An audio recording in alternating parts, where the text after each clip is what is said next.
Saya lagi cari negara moyang saya di mana itu ya. Nah, coba Anda tebak di mana? Hah? Saya cari negara moyang saya, bukan negara saya. Bukan. Masa Anda semua memfitnahi saya bukan orang India. Itu Israel mana itu? No. Ada tapi gak ada di sini ya. Coba ya, ini siapa yang melakukan ini ya harus dibetulin. Karena saya orang Sri Lanka, ya, memang Sri dan sangat langka, ya, betul. Tapi tidak ada di sini, ya. Coba, ada di mana?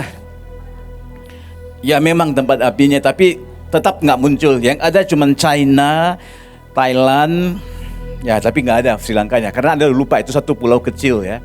Nah, semua kebanyakan orang-orang di situ termasuk keluarga saya mereka putih, cuma saya yang hitam. Nah, jadi saya juga lihat sini saya juga hitam, satu-satunya yang hitam.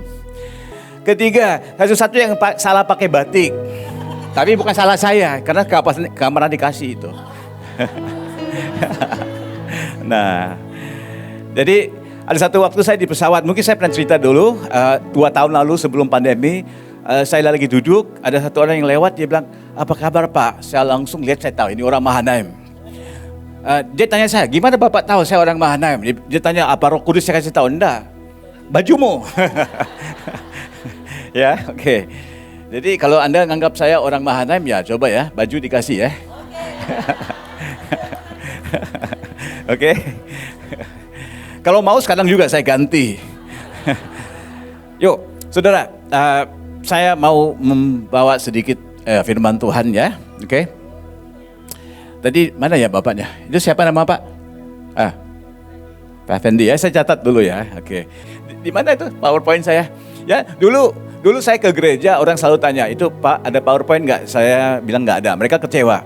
Di sini di Mahanaim nggak pernah ditanya ya. Tapi kali ini saya pakai PowerPoint, mudah-mudahan Anda tidak kecewa ya. Oke. Nah, saudara, Ya, kalau Anda tidak mau kasih saya baju nggak apa-apa, kasih mobil boleh juga.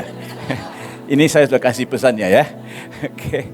Mendingan yang di bawah itu ya, saya lebih senang yang di bawah itu ya. Ya, oke. Oke.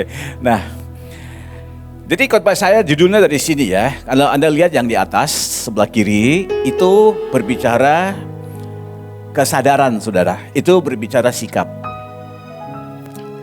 Yang di bawah sebelah itu tadi kanan ya. Di sebelah kiri itu berbicara kemampuan, kompetensi saudara. Dalam waktu 2 tahun ini kita pandemi, tapi ada juga muncul berita-berita tentang tokoh-tokoh Kristen yang terkenal, hamba-hamba Tuhan yang top. Dan kemudian muncul berita-berita yang kurang menyenangkan tentang mereka. Ternyata banyak dari mereka juga punya kehidupan yang kita nggak tahu. Ternyata waktu terekspos ya baru kita tahu ya, oh mereka itu rupa-rupanya ada kehidupan yang lain ya di balik itu. Nah, jadi orang bertanya kepada saya, Pak, gimana ya bisa ya orang yang dipakai Tuhan, kemudian ya dipenuhi Roh Kudus, tapi ternyata juga punya satu kehidupan yang terselindung. Ya bagaimana orang yang bisa mengajar firman Tuhan, bahkan mengajar tentang hal-hal yang mereka sendiri tidak pernah ikut. Nah, bagaimana bisa terjadi begitu? Nah, saya rasa slide ini bisa menjelaskan. Ya, saya sudah kira-kira 40 tahun nyetir mobil. Nah, saya nggak pakai supir, kayak kalian ya. Kalian pakai supir. Kalian ini sudah mungkin lupa, ya bagaimana untuk nyetir. Tadi pagi juga supirnya nyasar. Tapi karena saya kan experience jadi supir, saya bisa kasih tahu dia bagaimana ya. Oke. Nah, jadi pada waktu 40 tahun yang lalu saya mulai nyetir, gaya saya begitu yang di atas itu. Bukan mobilnya tapi cara pegang setirnya begitu. Pakai 2 tangan, ya. Tapi sekarang saudara, gaya saya yang di bawah itu. Tapi saudara harus tahu, saya dominannya tangan kanan. Coba lihat yang orang yang pegang setir itu pegang pakai tangan apa? Tangan kiri. Saya dominannya tangan kanan, tapi begitu luar biasa urapan saya waktu setir mobil, saya belum sampai yang angkat tangan itu ya. Nah itu boleh juga, kalau Tesla mau kasih boleh. Nah, tapi saya berani loh pakai tangan kiri. Kadang-kadang ya tangan kiri di sini, saya juga sampai mau setir saya pegang sini, saudara. Itu namanya kurang ajar, saudara. Ya, tanpa memikirkan bahwa ya mau membawa mobil itu ya harusnya sangat kita fokus, sadar bahwa itu membahayakan nyawa kita, membahayakan nyawa orang lain. Begitu juga mungkin saja kita hidup dalam roh, kita sudah begitu kompetennya kita, udah begitu lama punya pengalaman, kita lupa, nggak sadar tadinya kita berjalan dengan Allah, pegang setirnya dua tangan, hangat hati-hati. Tapi makin lama, satu tangan lepas. Ya, orang Malaysia bilang begini, mana Eliezer? Eliezer nggak ada kerja ya? Nah, nggak apa-apa. Saya juga sedang kerja nih. Nah, karena dia pernah ke Malaysia, saya mau cek. Dia masih ingat nggak apa yang dia belajar di Malaysia? Nah, ini saya ajar sedikit ya. Orang Malaysia, kalau disuruh lakukan kerja yang sangat enteng, dia bilang, itu kacang putih. Itu gampang ngertinya, ya, kacang putih sudah tahu, ya. Tapi kalau yang lebih kurang ajar lagi, mereka bilang begini, "Nggak, hal seperti itu ya, aku bisa tutup mata, ikat tangan aja, dalam tidur aku bisa lakukan itu." Nah, apabila Anda berjalan dalam roh dan sudah sampai ke titik seperti itu sudah merupakan satu titik yang sangat enak. Enak.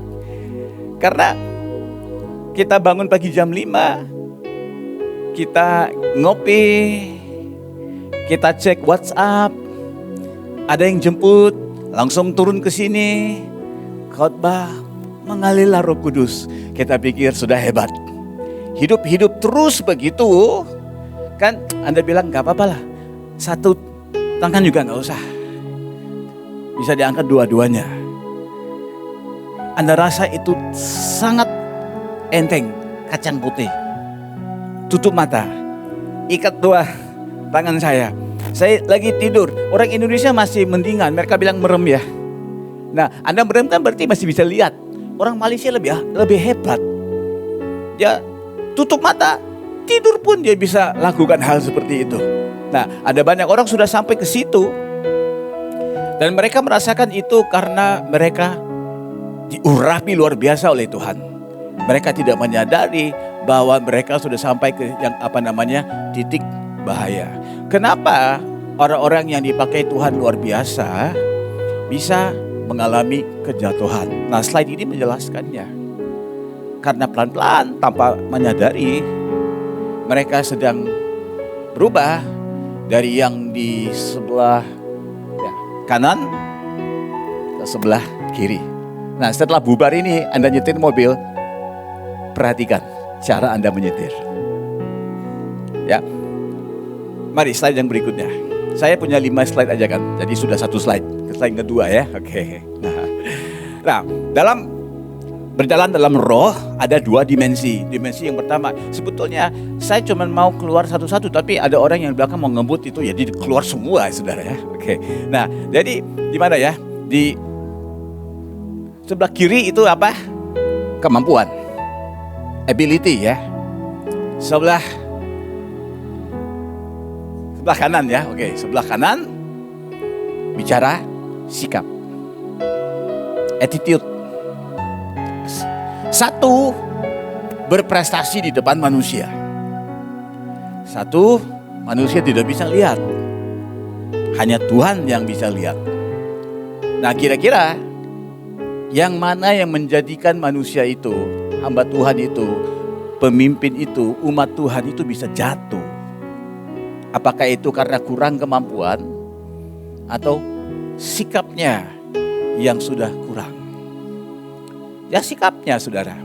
Nah, yang paling yang paling membahayakan itu adalah begini, saudara. Sudah lihat di sebelah kiri itu ada kurva ya, kemampuan ya.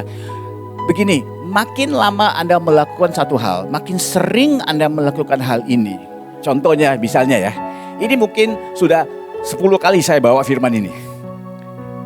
Jadi Anda bisa lihat, saya ngomongnya tanpa berpikir. Makin saya lakukan itu, memang makin bagus. Nah, tapi jangan pikir ya, saya ini males ya. Nah, enggak.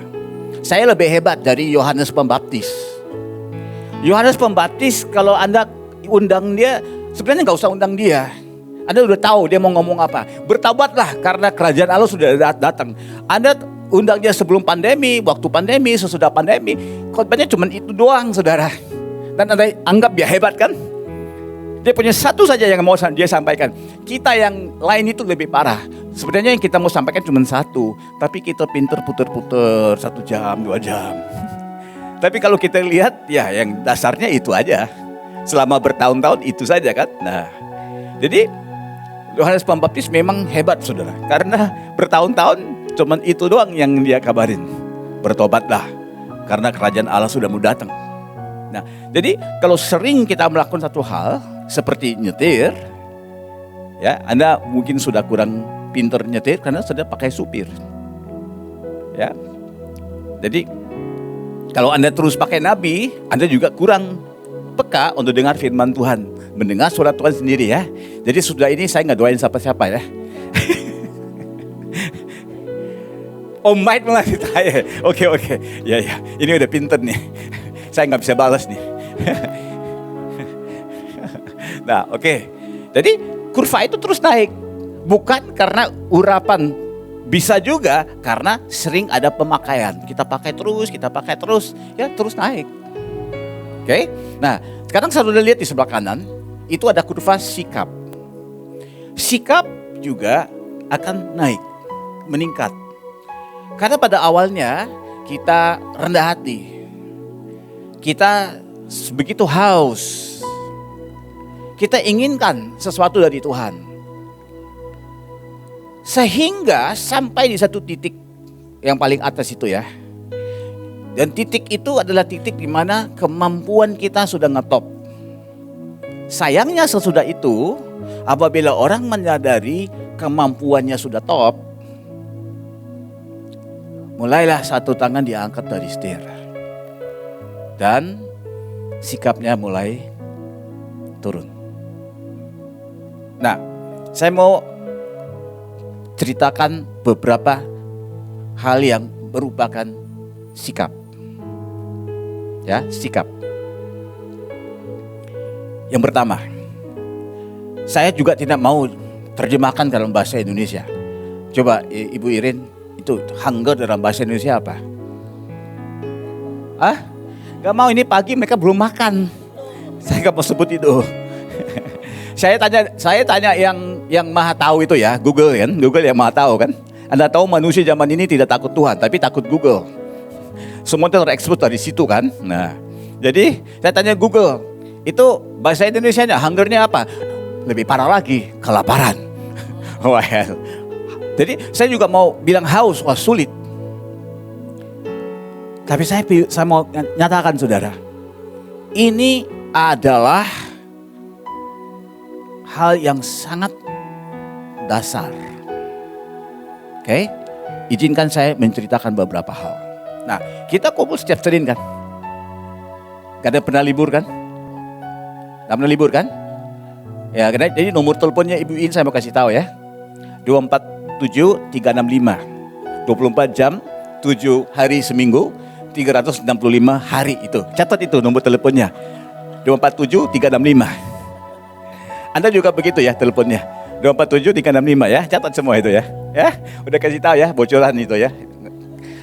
Anda punya masalah, pencet aja 247 365. Nanti lihat hasilnya ya. Saya udah kabur waktu itu. Kalau hasilnya nggak benar ya coba tanya Ibu In. Karena salah nomornya. Nah, Anda kumpul jam 5 kan? Setiap orang yang tanya saya, hari Senin kamu mau apa? Di mana? Saya mau Mahanaim jam 5. Sebelum ini selalu saya sengaja ngomong begini. Saya mau jam 5. 5 sore? Enggak, 5 pagi. Di mana? Di Bekasi. Oh jauh. Pagi amat. Di mana? Mahanaim. Oh pantesan. Anda sudah punya branding, selain daripada baju, Anda punya branding lain. Anda tafsirkan sendiri itu ya. Jadi saya sengaja selalu begitu, saya nggak pernah kasih tahu Mahanaim dulu. Jam 5 hari Senin, pagi amat ya. Di mana? Bekasi. Mereka masih belum tahu. Di mana ya? Mahanaim. Oh ya, pantesan. Sebenarnya kalian itu di rumah nggak punya ranjang, nggak punya rumah.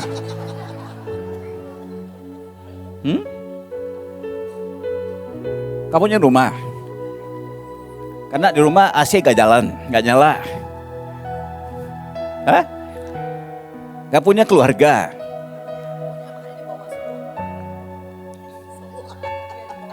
Ngapain kalian pagi-pagi ke sini?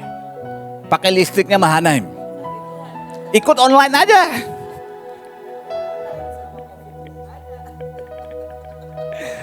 Oke, at least ada ini kan. Ada layarnya, bisa saya pakai PowerPoint saya. Waktu pandemi saya belajar ini aja. Nah, jadi kalau kalian tidak ada hunger, gak mungkin di sini kan jam 5.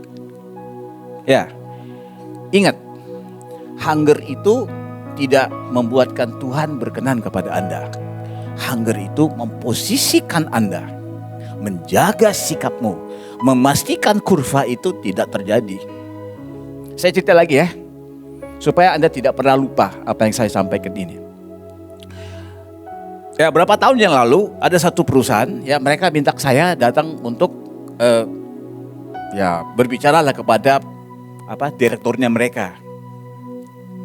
Saya bilang, oh ya bisa aja. Bapak mau jam berapa ketemunya? Saya bilang ya, jam 6 pagi. Saya nggak seradikal kalian. Kalian jam 5 kan? Saya mundur sedikit jam 6.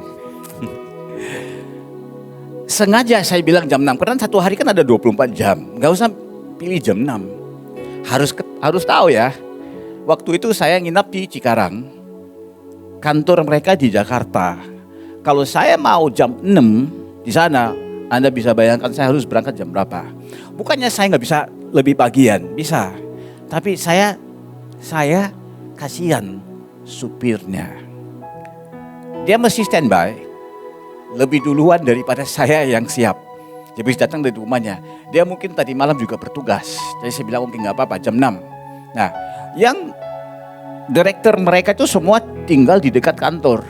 Mereka tanya sama saya, Bapak, bisa nggak kita mundurin? Saya bilang nggak bisa. Take it or leave it.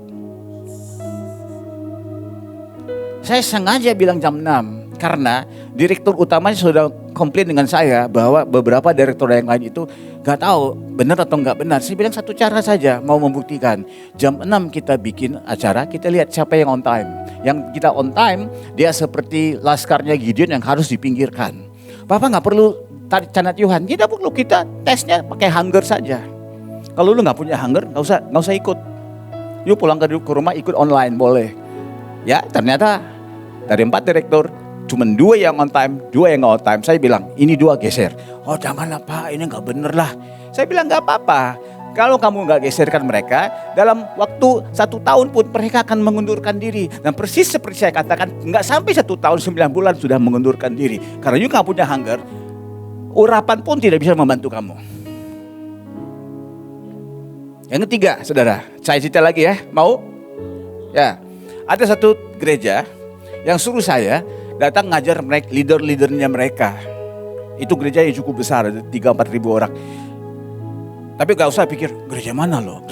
Ini bukan gereja Indonesia. Karena saya adalah pembicara yang prinsipnya begitu tinggi. Saudara tahu ya? Kasih tahu orang sebelahnya, orang ini berhati mulia, ngomong dulu. Nah, tapi tambah ini ya, orang itu berhati mulia, itu katanya. Nah, itu ya. Kenapa saya berhati mulia? Karena soal orang Indonesia, saya nggak pernah cerita di Indonesia, saya cerita di tempat lain. Jadi ini dari gereja lain ya. Jadi mereka 4.000, 5.000. Mau saya ngajar leader mereka ya. Saya bilang nggak usah lah. Kalian sudah punya jemaat 5.000. Saya nggak ada apa-apa nilainya, nggak ada backgroundnya itu. Masa saya mau datang ngajar leader-leader kalian, nanti ditanya, kamu pernah punya jemaat berapa? Nah sampai ke situ, jadi saya nggak punya apa ya, kualifikasinya nggak ada. Tapi pemimpinnya terus ngotot. Saya bilang boleh, tapi saya punya syarat. Oh tadinya bilang nggak cukup kualifikasi, tapi waktu sudah mau terima ada syarat. Ya of course mesti ada syarat. Karena syarat saya ini hunger, gairah, fokus. Itu gayanya saya. Oke, apa syaratnya Bapak? Kita bikin 8 sesi. Tidak boleh 7, tidak mungkin 9, 8 sesi. Boleh Pak, boleh. Oke. Tapi ketahui bahwa 8 sesi itu tidak bisa dilakukan 1 hari. Oh, kenapa tidak Pak? Mau berapa lama? Harus lakukan 8 kali. Berapa jam Pak? 8 jam. Mendingan kita 1 kali aja. Pagi sampai sore. No, kita 8 kali, 1 kali 1 jam. Jadi tiap kali datang cuma 1 jam doang. Ya. Wah itu kan banyak buang waktu. Kalau Anda merasa buang waktu gak usah. Dia lagi negosiasi, saya sudah bilang saya punya syarat mesti datang 8 kali. Setiap kali 1 jam doang. Oke, saya akan coba berbicara dengan leader saya. Akhirnya mereka dengan sangat berkeberatan setuju. Tapi saya bilang lagi, itu mestinya hari Sabtu. Karena Sabtu di Malaysia libur. Itu mestinya jam 7. Saya mundur lagi karena saya punya kasih karunia buat orang. Jam 7. Mana bisa? Karena mereka punya urusan macam-macam. No. Mereka nggak tahu ya, seperti direktur itu tadi. Kalau mereka cuman tinggalnya dekat, berangkatnya juga nggak terlalu lama, saya harus lebih jauh lagi. Tapi saya nggak pernah highlight itu. Nah ini kan bukan gereja saya, gereja kalian. Kalau kalian nggak bisa hadir jam 7, pembicaranya bisa hadir jam 7, itu gimana tuh? Fokus ya. Ini belum sampai poinnya, fokus.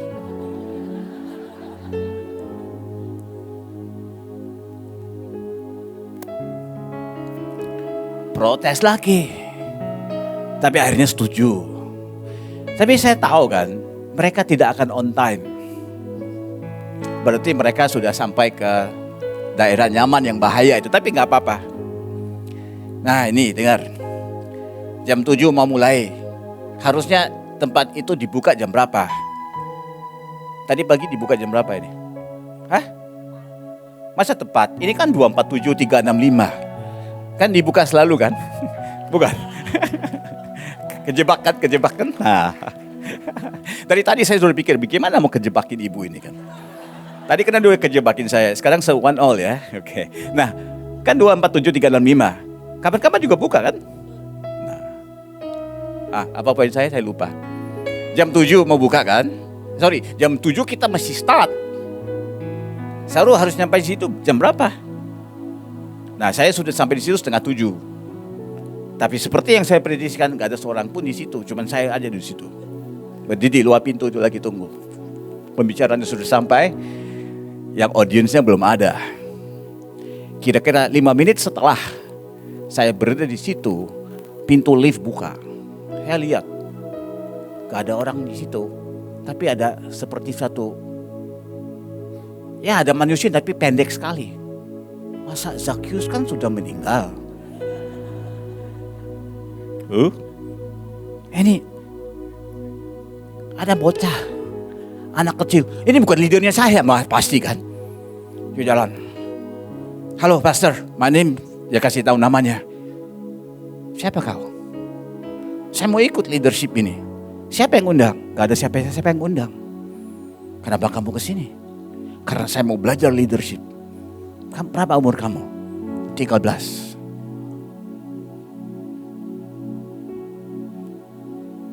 Kamu tinggal di mana? Dia kasih tahu. Bagaimana dari situ ke sini? Ya.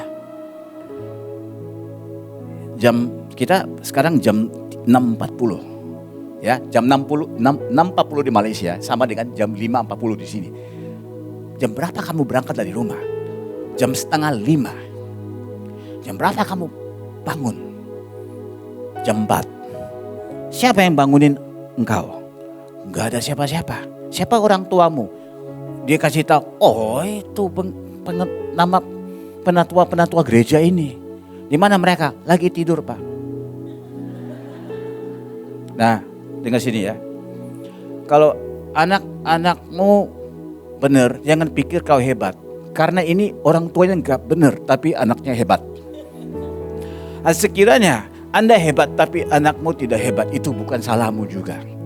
Tanya kepada Allah, apa perasaannya waktu di Taman Eden itu. Ngerti gak? Waktu saya lihat anak ini, saya bilang, Tuhan, kok ini orang tuanya gak hebat, gak kasih contoh yang baik, tapi dia begitu. Saya berusaha kasih contoh yang baik kepada anak-anak saya, tapi mereka gak hebat. Karena mereka bangun pagi harus dibangunin. Ada anak saya juga harus saya beli, setiap ulang tahun saya beliin alarm. Sekarang dia sudah punya 10 alarm. Kamarnya itu bukan lagi kayak kamar, seperti toko jual jam. Alarm berbunyi, dia nggak pernah bangun. Yang bangun saya. Biarpun lain-lainnya bisa, saya yang bangun. Saya bilang, kamu ini nggak bisa bangun. No, enggak, itu saya nggak bisa. Kenapa 10? Karena selalu dia bilang, itu nggak jalan, beli terus, tapi tidak semua jalan. Ini anak 13 tahun, orang tuanya lagi tidur. Tapi anaknya sudah bangun. Saya selalu khotbahin ke anak-anak saya. Orang-orang yang mau sukses tidak perlu dibangunin, karena mereka punya tujuan hidup mereka. Ya kan?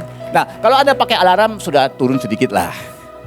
Nah, tapi kalau saya nggak perlu dibangunin. Dari umur saya sudah 17 tahun nggak usah. Karena saya orang dewasa, saya punya tujuan dalam hidup saya.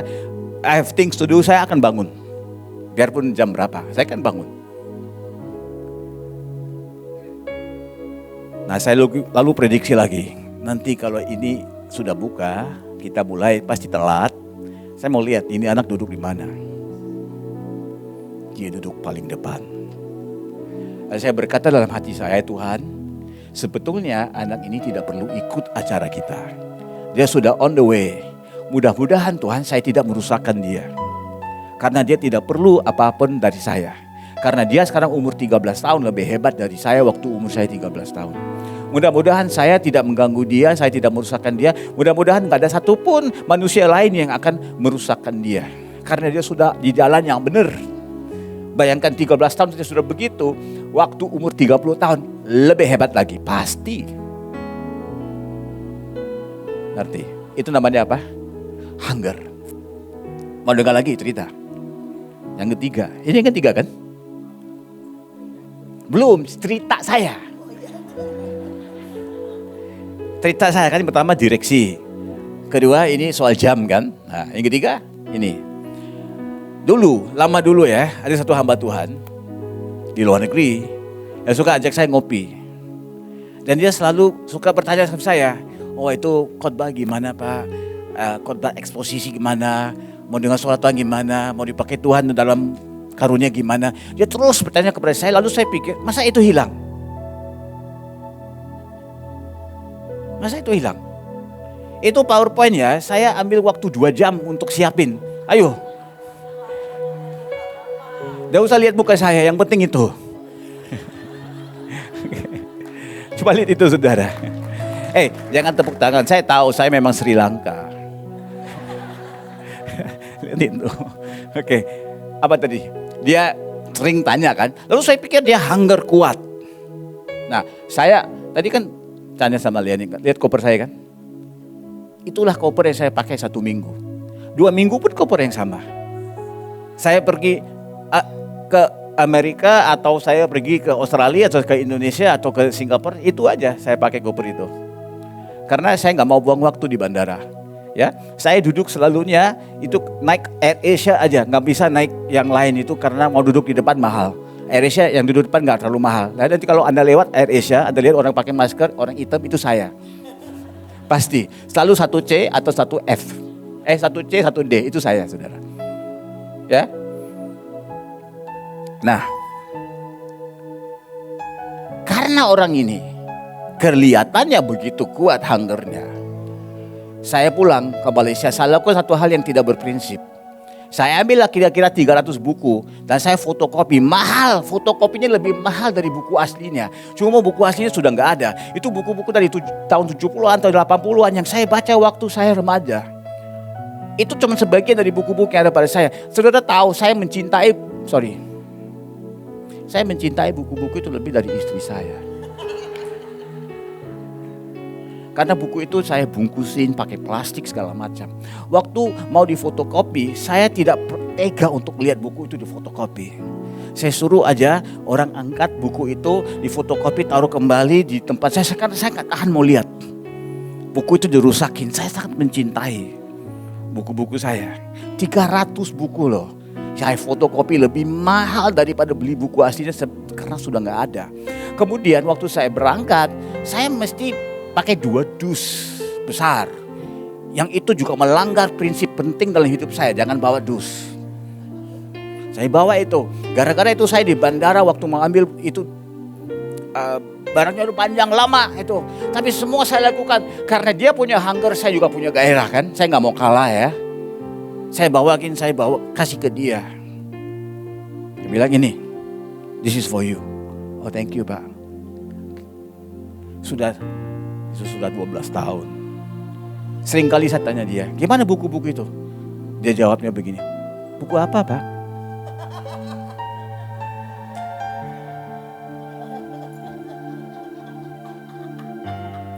Saya tidak pernah kepahitan, sakit hati kalau orang mencemooh saya atau apa. Tapi ini saya sakit hati. Ini saya sakit hati saudara. Ini saya benar-benar sakit hati. Rupa-rupa semua yang saya lakukan itu sia-sia. Buku-buku yang saya cintai itu difotokopi. Fotokopi aja sudah salah. Bayar juga mahal. Ting-ting itu dus. Mumpung gak ada orang Mahana melihat saya. Pikirin, Bapak ini pendeta atau mau berdagang bawa dus begitu banyak. Dia gak pernah baca. Gak tahu dia simpan di gudang mana. Saya ini agak sinting. Kadang-kadang saya berdoa untuk buku-buku itu. Mudah-mudahan jatuh ke tangan orang yang benar. No, I'm just joking. Tapi benar, saya rasa sakit hati, saudara. Sudah berapa tahun tadi saya bilang? 12 tahun. Mau tahu apa yang terjadi kepada hamba Tuhan itu? Sekarang sudah keluar dari pelayanan, tidak jadi hamba Tuhan lagi. Saya juga tidak terkejut. Apabila Anda sudah tidak haus, tidak punya gairah, tidak punya fokus, saya ngomong gini, itu the beginning of the end. Orang bisa tumpang tangan, yang jadi cuma rambutmu rontok. Gak bisa diselamatkan. Yang paling parah, Anda sendiri tidak sadar bahwa itu sedang terjadi. Ini hunger, gairah, fokus. Apa itu? Kemampuan atau sikap?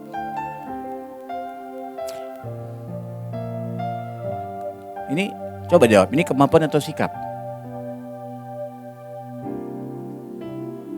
Hai, Mahanaim, apa yang sudah terjadi nih? Ini sikap, gairah, fokus, ini sikap, hunger, gairah, fokus, ini sikap atau kemampuan?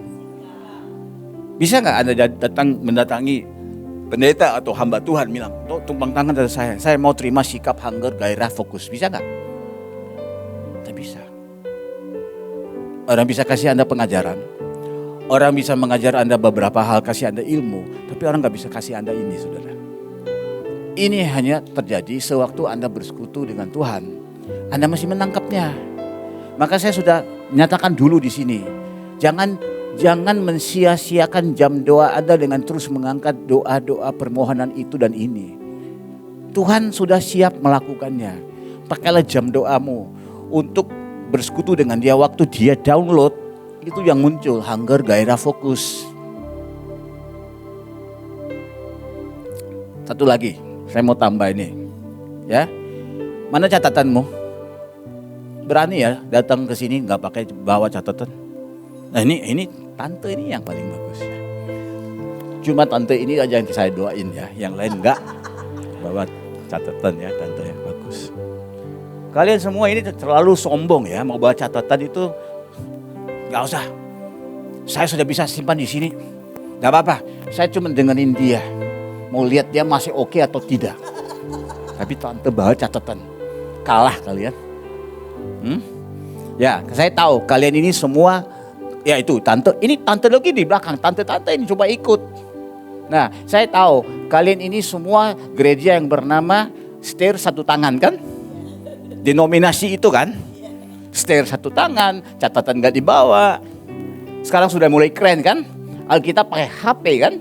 Nanti gak baca Alkitab, nanti WhatsAppnya masuk kan? Fokusnya hilang. Catat. Kata-kataku ini benar.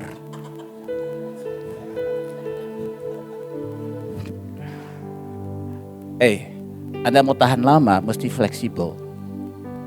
Catat itu karena kata itu tidak ada dalam Alkitab. Tapi contohnya ada dalam Alkitab. Catat tuh, fleksibel. Saya adalah orang yang paling tidak pantas mau bicara fleksibel. Tapi untung beberapa waktu yang lalu saya belajar. Saya mesti fleksibel. Kalau saya mau tahan lama, saya mesti fleksibel. Dalam contoh yang paling sederhana ya. Jangan pernah mau menilai orang terlalu cepat. Jangan pernah mau mengevaluasi orang terlalu cepat. Apalagi kalau Anda merasa punya karunia untuk membedakan roh lah, bisa punya persepsi dari Roh Kudus. Hati-hati. Jangan terlalu cepat. Yang Anda mengira orang itu baik, belum tentu benar. Yang Anda mengira orang itu tidak ada nilainya, kemungkinan besar nantinya akan membawa manfaat yang besar kepadamu.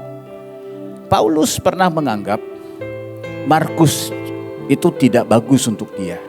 Lalu dia suruh dia pergi. Tapi kemudiannya dia belajar, salah nih. Orang ini ternyata di luar sudah membuktikan dia taat. Belajar fleksibel tanpa menurunkan standar. Itu penting dan itu sikap. Sikap. Mau dengar cerita nggak? Mau? Oke, saya kasih tahu cerita ya. Kira-kira 3 tahun lalu ada satu gereja undang saya untuk ngisi retreat ya. Ya, mau isi retreat, tinggal you kasih tahu tanggal. Saya lihat free boleh, saya datang. Gitu kan, wes kan? Nah, tapi dia yang mau mengadakan retreat gereja itu kan. Tapi saya yang harus berdoa tanya Tuhan, apa temanya? Kok harus saya? Oke lah, nggak apa-apa. Saya berdoa setelah 1 hari saya kasih tahu mereka temanya. Bilang, oke, thank you Pak. Lalu mereka diskusi. Mau diskusi lagi kan? Tanya sama Tuhan sudah dikasih jawab, mesti diskusi lagi kan? Harus kembali ke saya bilang, Pak, ini kurang pas. Coba Bapak tanya sama Tuhan lagi. Jangan terlalu cepat hilang fokus. Ini cerita belum selesai. Ini baru bermula ini. Komedinya baru bermula. Ini gak masuk logik kan? 1. Anda yakin saya bisa dengar suara Tuhan? Sudah disampaikan. Apa suara Tuhan itu bisa dinegosiasikan? Kemudian orang yang Anda rasa kurang layak untuk membawakan suara Tuhan itu, Anda suruh dia lagi. Yang sinting dia atau Anda? Carilah yang lain kan? Kalau Anda beli barang dari toko yang barangnya nggak bagus, masih mau beli dari toko itu? Tidak kan? Pindah. Nah, tapi ini kembali ke saya lagi. Pak, Anda tahu itu bolak-balik 1 bulan. 6-7 kali. Lama-lama kali ke-7 saya bilang, kali ke-8, kali ke-9, Pak, temanya Tuhan sudah bilang, ini udah mutlak. Benar-benar saya nggak tahu itu Tuhan atau saya. Oke, akhirnya diterima ya. Itu baru bulan Januari, acaranya bulan Mei. Nah, kelihatannya itu mereka sangat pintar ngatur, sudah pagi hari sudah siap ya. Saya naik pesawat berangkat sampai di bandara dijemput. Lalu saya tanya, itu acaranya mulai jam berapa? Sebentar lagi mulai Pak. Oke. Di mana itu? Di tempat ini, dekat laut. Oh ya, di resort dekat laut ya. Oke. Saya bawa itu, tadi koper itu kan, saya tenteng tuh. Nah, koper itu sudah 20 tahun. Ya. Kalau sudah dibeli satu ya. Karena saya sudah mau cari itu lah, gak bisa. Nah, maka saya bilang kepada koper itu, aku gak bisa cari yang baru ya, kamu harus bertahan terus. Nah, Anda ketawa karena Anda gak punya urapan seperti itu. Saya bisa bicara kepada koper pun taat dengan saya. Nah, saya ngomong apa tadi? Sampai mau ke resort itu kan. Nah, jadi saya turun dari mobil, mereka mau tenteng koper, saya bilang gak usah lah. Saya hari ini kan kurang olahraga, saya bawa sendiri. Dan kita berjalan di pantai itu, di bawah matahari. Itu di pasir, jalan 2 kilometer. Kok resortnya jauh? Sampai di satu tempat, saya lihat ada kira-kira 100 orang lagi sedang makan, barbecue, enjoy. Dia bilang di sini lah tempatnya. Untuk apa? Pak, itu retreat batal. Kita bikin family day. Ya, beginilah wajah saya.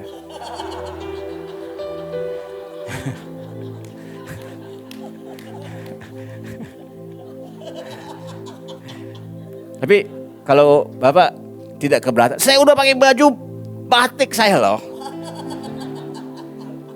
Di bawah matahari itu loh. Semua yang lain lihat saya nih, aneh lah orangnya. Itu bahannya punya baju yang spesial untuk itu enggak?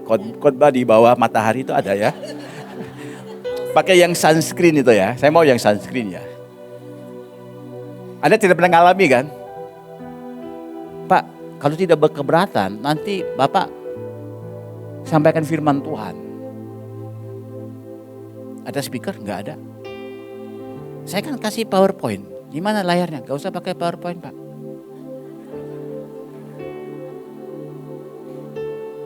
Apa tadi saya bilang? Fleksibel lah. 3 hari saya di situ.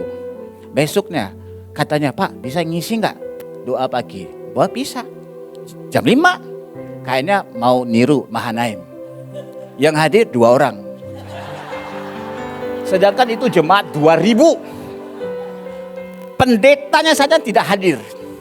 Selama 3 hari pendetanya nggak pernah sekalipun ketemu saya, makan bareng sama saya, nggak pernah, cuman lihat di bawah pohon kelapa itu aja saja. Waktu saya mau pulang, mereka bilang, kapan lagi Bapak mau datang? Ya. Saya bilang, oke, saya mau fleksibel, tapi saya nggak mau jadi bandel. Nah, oke. Ya itulah, saudara. Itulah. Sikap. Anda mau bertahan. Sikap penting. Ya, slide berikutnya. Nah, mungkin ini yang terakhir ya. Kali yang ini terakhir ya. Ini ada satu teori yang mengatakan, ada 5 slide ya. Coba yang pegang slide itu berapa slide yang ada pada saya? Itu ada berapa slide? Cuma, ada lagi. Wah iya benar 5. Jadi gimana ini? Oh terus ya, oke. Anda mau bubar? Oh fleksibel, nah. Jadi ibu sudah 2 poin ya. Saya masih 1 kan. Nah, ini adu poin ini. Ini siapa?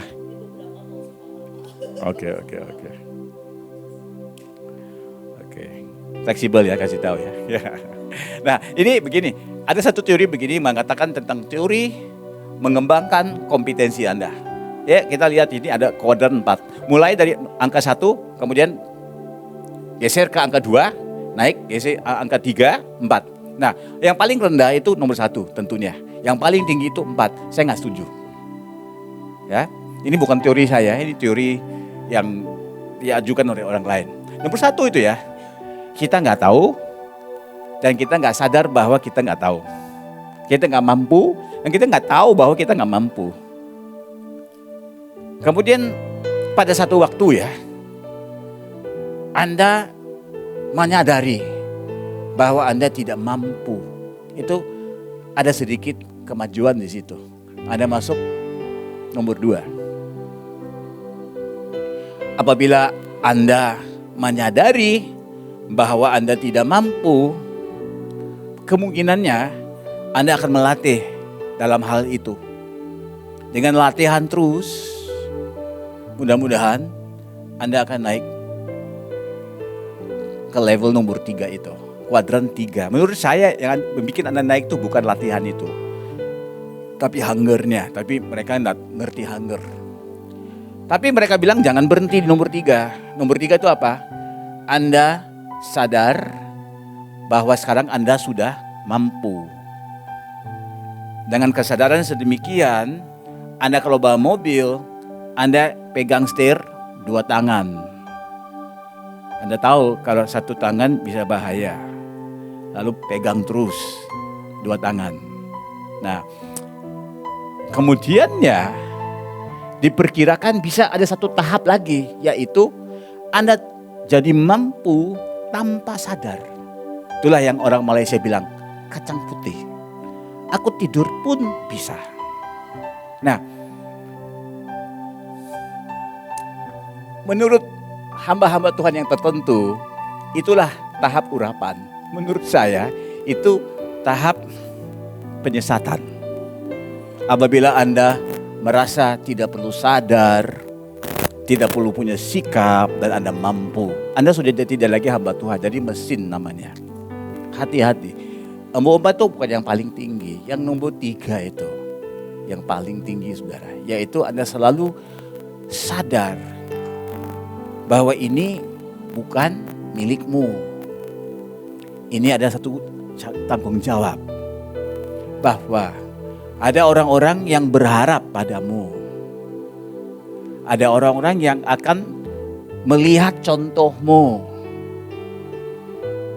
Anda mulai menyadari bahwa nggak bisa nyetir mobil, angkat satu tangan.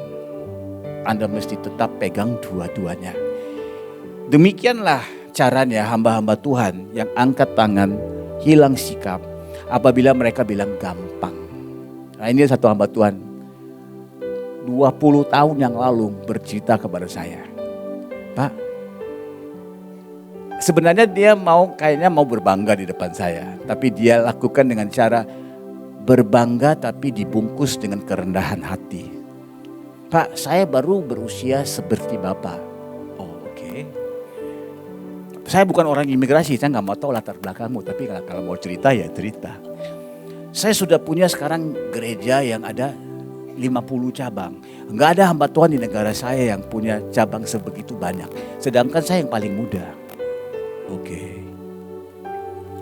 Dan saya sudah diundang ke gereja-gereja besar di sini. Saya ngisi di sana. KKR sudah 100.000 orang. Saya rasanya, Pak, saya sudah puas dan saya sudah bosan, Pak, dengan pelayanan. Baru 32 tahun sudah bosan dengan pelayanan ya, umurnya. Bukan 32 tahun pelayanan, 32 tahun usia sudah bosan dengan pelayanan. Apa nasihat Bapak buat saya? Untung saya punya kemampuan untuk rem. Saya mau bilang, mendingan kamu mati aja. Lebih cepat kau mati, lebih aman buatmu dan lebih aman buat orang lain juga. Karena kalau terus hidup, lama-lama nanti kamu mungkin nggak tahu kan, melakukan dosa dan segala macam. Lebih baik mati sekarang aja.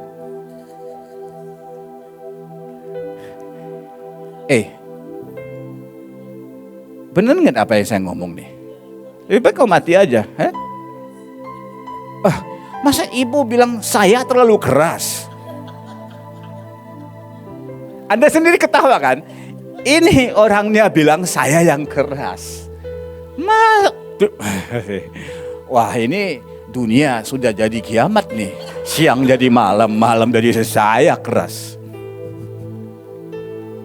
Saya harus ditumbangi tangan. Dan ini mungkin karena barusan berapa kali ketemu, saya sudah jadi keras. Bayangkan kalau saya terus di sini, waduh, saya lebih keras dari batu karang, saudara. Saya keras ya. Bukan, saya cuma jujur. Tapi saya ngomongnya, oh ya, berarti Tuhan punya rencana yang lebih besar untuk dia. Itu bukan nubuatan, itu namanya customer service. Ya, jadi saya bisa tanya orang, you mau kebenaran atau mau customer service, yang mana satu kan? Nah ternyata dia di depan saya bukan hamba Tuhan, dia customer. Karena ngomongnya gitu kan. Penting kan, customer service kan penting. Kalau enggak diundang lagi. Yang customer service, tapi keras ya.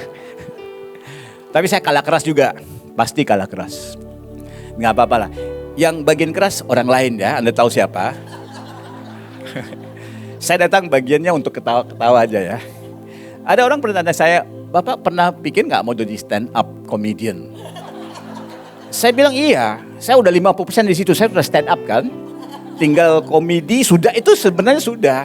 Cuman nggak pernah di-introduce begitu. Hati-hati, itu gereja jemaat saya selalu bilang, Bapak ini licik. Maksudmu lihai, mau licik. Kasih firman keras, tapi bikin joke kita ketawa-ketawa sampai itu firman masuk terus dari mulut kita. Pulang baru kita tahu, ternyata dia tegur kita ya. Bahkan dia menghina kita, menyindir kita. Tapi kita sudah ketawa-ketawa, udah termakan semua itu. Hati-hati saudara, mau nomor 4 itu hati-hati. Jadi ya lihat nih ya, gimana dia? Saya buktinya ya, saya kirim itu PowerPoint-nya hari Sabtu kan. Sebelum ini gak pernah kan saya kirim apa-apa. Nah, benar aja ya Ibu ya. Kadang-kadang saya masuk sini, saya lagi pikir mau khotbah apa ya. Untung kalau ada Bapak seperti ini dia lagi khotbah. Oh saya dapat ide dari dia, saya langsung khotbah. Itu nomor 4 tuh. Bisa. Percayalah saya bisa. Karena dengan istri saya aja dia sudah 30 tahun dia gak pernah menang beradu mulut dengan saya. Dia selalu kasih satu saran, saya bilang enggak. Ada 5 sebab kenapa itu tidak bisa. Sebenarnya enggak punya 5 sebab. Cuma punya 1. Tapi saya bilang 5 untuk meyakinkan dia. Tangan juga diangkat begitu 5. Jadi dia enggak pernah tanya 5 itu apa. Dia lihat keyakinan saya ya. Itu namanya nomor 4, nomor 5 saudara. Nomor 4 tuh. Tapi sekarang sudah bertobat, saya mundur dikit ke nomor 3. Jadi saya bikin PowerPoint.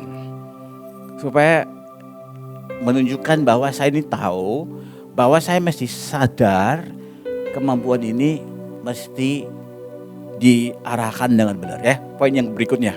Kan ada satu namanya orang bernama Salomo kan. Tadi nggak disebut Salomo kan. Nah itu karena dia simpan ruang untuk saya. Apa?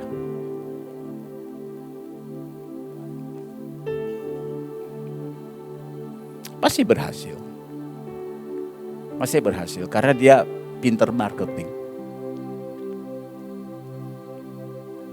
Tapi saya kenal 2-3 seperti itu. Beberapa sudah masuk penjara. Jadi ini gimana nggak tahu ya. Tapi saya lihat juga kehidupan keluarga juga. Jadi nggak bisa bilang ya. Ya hipotesis itu tetap akan berlaku pada akhirnya. Seperti Salomo. Berawal dengan lumayan bagus. Menulis Amsal kan. Berakhir dengan menulis pengkhotbah. Maunya kita hidup dengan benar, berakhir dengan menulis Amsal kan. Ya ini makanya orang tanya saya, Bapak mau saran apa? Saya bilang enggak, belum punya saran. Saya bentar lagi mau mati baru datang ketemu saya.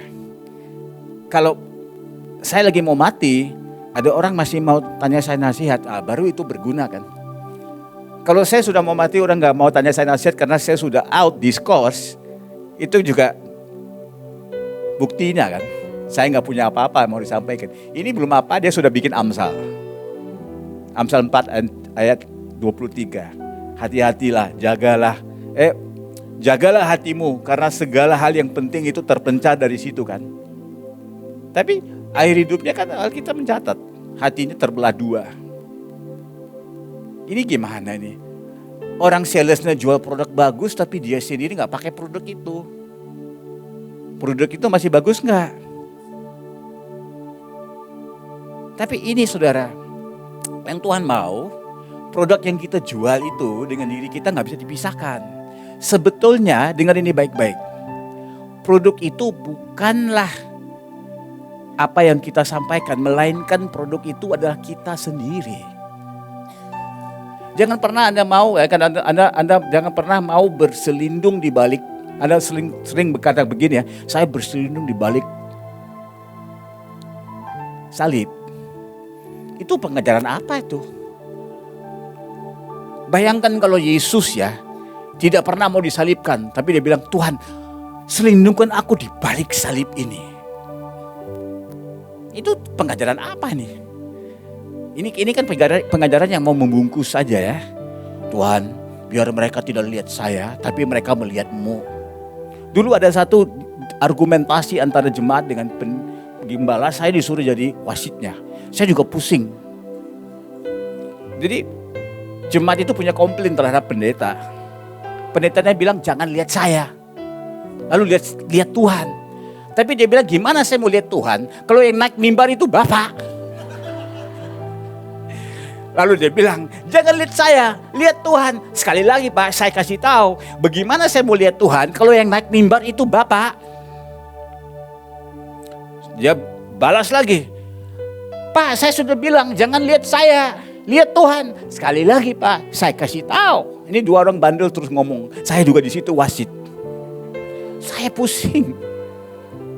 Lalu ditanya saya gimana? Saya bilang ya gimana ya?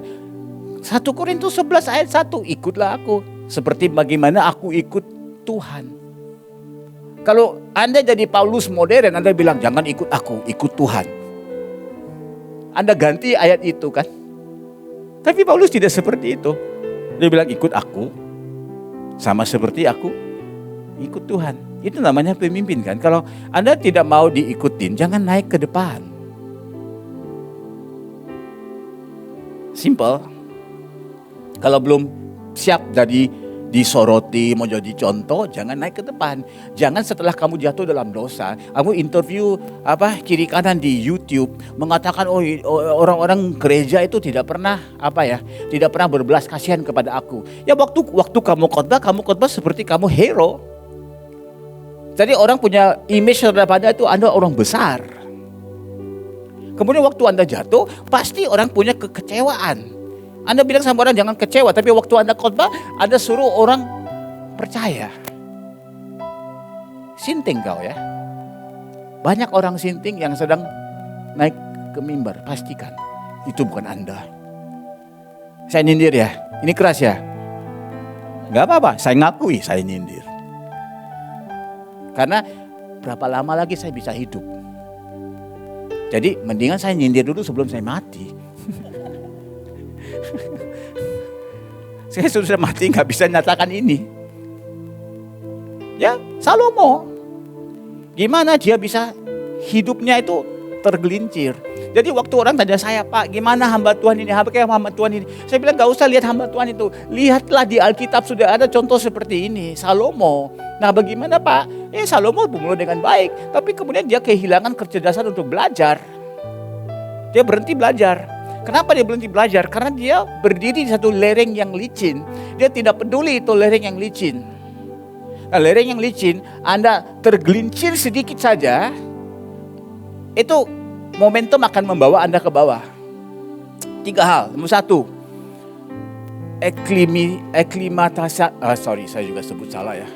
aklimatisasi, adaptasi. Banyak hamba Tuhan begini ya. Seperti tadi Bapak kasih ilustrasi pernikahan, saya juga mau kasih satu ya.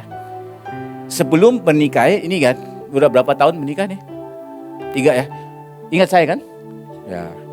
Dia nggak kenal saya tapi saya kenal dia. Karena waktu saya menikah dia nggak pernah datang. Ya kan? Tapi waktu dia menikah saya datang. Udah ada 2 produksi ya. Jangan berhenti ya, jangan berhenti. Ini jangan berhenti. Oh ini 2 ya, oke. Udah kapok belum? Apa gini-gini? Belum ya, baru 3 tahun menikah kan. Nah, saya sok tahu ya, karena saya anak 2 udah stop 30 tahun lalu. Ibu berapa anak? 3 kan, oke. Kan, kamu 3 plus 2, 5 lah. Lain kali kalau belum 5, jangan ngomong dengan saya. Oke. Gimana isinya? Oh dia bilang gitu. Nah, dulu ada satu saran dari istri saya. Dia bilang kalau lu mau lagi, lu yang hamil. Anda percaya nggak tentang mujizat? Saya mau tahu ini. Di Mahanaim ini seberapa bedik imanmu? Percaya nggak mujizat? Kan ada perawan yang sudah melahirkan. Ini kita mau minta pria yang melahirkan.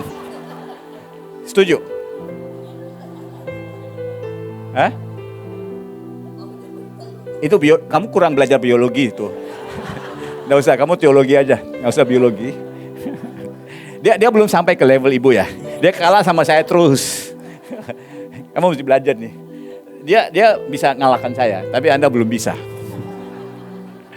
Oke, apa tadi saya bilang? Nah, berpacaran dulu ya. Anda kan panggil dia macam-macam kan? Apa? Klepertat, sweetheart, cupcake. Kamu memang suka yang manis kan? Halo, kalau kamu suka yang manis, ke bakery-nya aja beli dari situ. Kamu terus panggil bikin nanti jadinya apa? Kencing manis kamu ya. Udah gitu kan? Nah, Bu, saya bisa panggil ibu kan? Sudah menikah kan, punya anak 2, ibu lah ya. Dulu waktu dia berpacaran itu kan namanya marketing. Sekarang operasional. Hebat yang mana? Jangan basa-basi, jujur.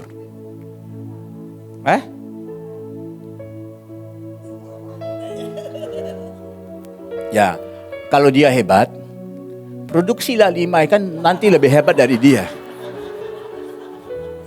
Bayangkan itu ya, dia begitu hebat. Kemudian plus sama dengan engkau keluar 5, hebat loh. Oke, setuju ya?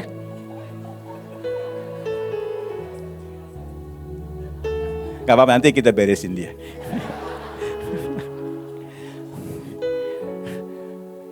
Apa ya?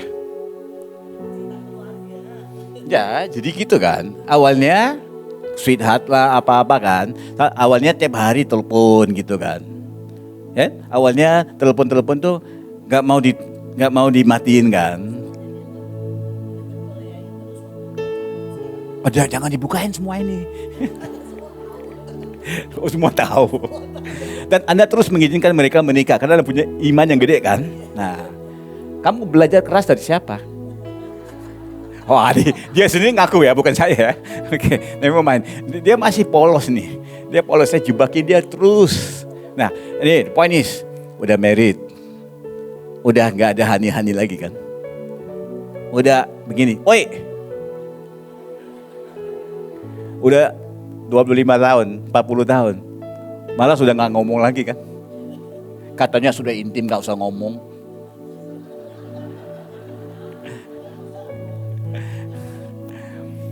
Itu namanya adaptasi. Orang itu sudah terlalu familiar. Tuhan juga, hidup Anda dengan Tuhan bisa jadi begitu. Kedua, kompensasi. Aku kan bangun pagi jam 5. Aku kan berpuasa 40 hari. Bahkan ada jemaat saya bilang dia berpuasa 400 hari 1 tahun. Saya tanya dia, gimana bisa itu kamu 400 hari? Karena Bapak, saya punya iman lebih besar dari Bapak. Oke. Kompensasi. Saya kan sudah melakukan segala hal. Kompensasi itu temannya namanya justifikasi. Lalu saya layak. Saya layak mendapat beberapa dispensasi yang gak ada pada orang lain. Gak apa-apa kan, darah Yesus menutup semuanya. Anugerah kan. Anda ngerti apa saya katakan? Pelan-pelan Anda ngomong itu dalam hati Anda. Dalam hatimu saja. Gak pernah ngomong di luar. Kadang-kadang kita ketemu orang, kita bisa nangkep dikit-dikit. Wah, sudah mulai ke situ. Mudah-mudahan kita jangan perhatikan orang lain dulu ya. Kita perhatikan diri kita. Yang slide yang terakhir itu saudara. Nah, coba kita lihat Yesus. Di bumi ini 33 tahun. 30 tahun pertama itu gak ada apa-apanya. Tapi firman Tuhan berkata begini. Dalam Ibrani 5 ayat 8. Dia adalah anak. Saudara tahu dia spesial. Anak tunggal. Anak itu tidak berarti lebih dia kurang ilahi dibandingkan dengan Bapa, tapi dia tetap bersifat ilahi. Nah, anak ini harus mengosongkan dirinya daripada keilahiannya yang menjadi manusia biasa, menjadi hamba. Nah, makanya kalau saya harus tenteng koper itu, berdiri di bawah matahari dan pohon kelapa, itu satu proses yang kita harus lewati. Ini sangat sederhana proses seperti itu. Nah, disitulah syaratnya kita belajar menjadi taat. Nah, ini kan satu hal yang sangat luar biasa. Allah itu perlu belajar apa? Bukankah segala sumber pengetahuan itu dari Allah? Tapi dalam hal mau mentaati sesuatu, Allah mesti belajar. Karena Allah tidak pernah mentaati apa-apa. Allah itu ditaati. Apabila Allah itu mengosongkan diri menjadi manusia, ketaatan itu satu hal yang tidak biasa. Lalu harus belajar. Dan ketaatan itulah yang membawa dia ke garis akhir itu. Tapi untuk taat mesti belajar. Dan belajar dalam semua situasi. Baik situasi yang menguntungkan atau situasi yang merugikan. Saya mau selesaikan ini dengan menyatakan begini saudara ya. Apabila Anda mengalami masalah, Anda sudah jadi melihat itu sebagai satu kerugian. Anggap sajalah itu benar. Masalah itu merugikan Anda. Sudah Anda dirugikan sekali, apakah mau dirugikan kali kedua? Gak mau kan? Lalu datanglah kepada Tuhan dalam doamu. Jangan buang waktu doa untuk itu dan ini, permintaan ini, permohonan itu, kebutuhan yang lain. Itu Bapa yang baik akan pasti memberikan. Tapi datang dalam jam doamu, berkata kepada Tuhan, berikanlah kepada aku kekuatan di dalam permasalahan ini. Berikanlah kepada aku kemampuan untuk melihat maksud yang baik dalam permasalahan ini. Jangan izinkan permasalahan ini cepat selesai, melainkan aku sudah memaksimalkan kebaikan dan maksud yang engkau inginkan. Waktu pandemi orang terus tanya saya, Pak, kapan ini pandemi selesai? Saya juga nggak tahu. Jujur, mau jadi pandemi juga saya nggak tahu. Saya nggak mau untuk berpura-pura, ya saya sudah bilang dulu begitu, orang nggak mau dengar saya. Sekarang saya mau kasih tahu 2 bulan selesai. Biarlah kalau itu 2 tahun, 3 tahun. Ya udah terjadi begitu ya. Jangan dirugikan kali kedua. Apa yang kebaikan? Apa kebaikan yang bisa aku dapatkan daripada situasi itu, dari situasi ini? 2 tahun pandemi, itulah doa saya. Tuhan, pandemi ini saya tidak mau dirugikan lagi. Anda harus tahu ya, 2 tahun saya nggak pernah naik pesawat. Sedangkan 30 tahun sebelum itu setiap minggu naik pesawat minimal 2 kali. Sekarang saya naik pesawat lagi, itu ke bandara juga saya pikir ini seperti kehidupan masa lalu saya ya. Saya sudah lupa. Jadi 2 tahun itu perbedaan yang cukup besar buat saya. Lalu saya berkata kepada Tuhan, saya mesti belajar lagi. Apa yang saya bisa dapatkan dari situasi ini? Saya tidak mau ngomel, saya tidak mau ngomong apa-apa. Saya mau dapatkan sesuatu daripada situasi ini. Karena situasi seperti ini bisa membawa impartasi yang sangat luar biasa. Demikianlah firman Tuhan kepada jemaatnya di Mahanaim. Amin.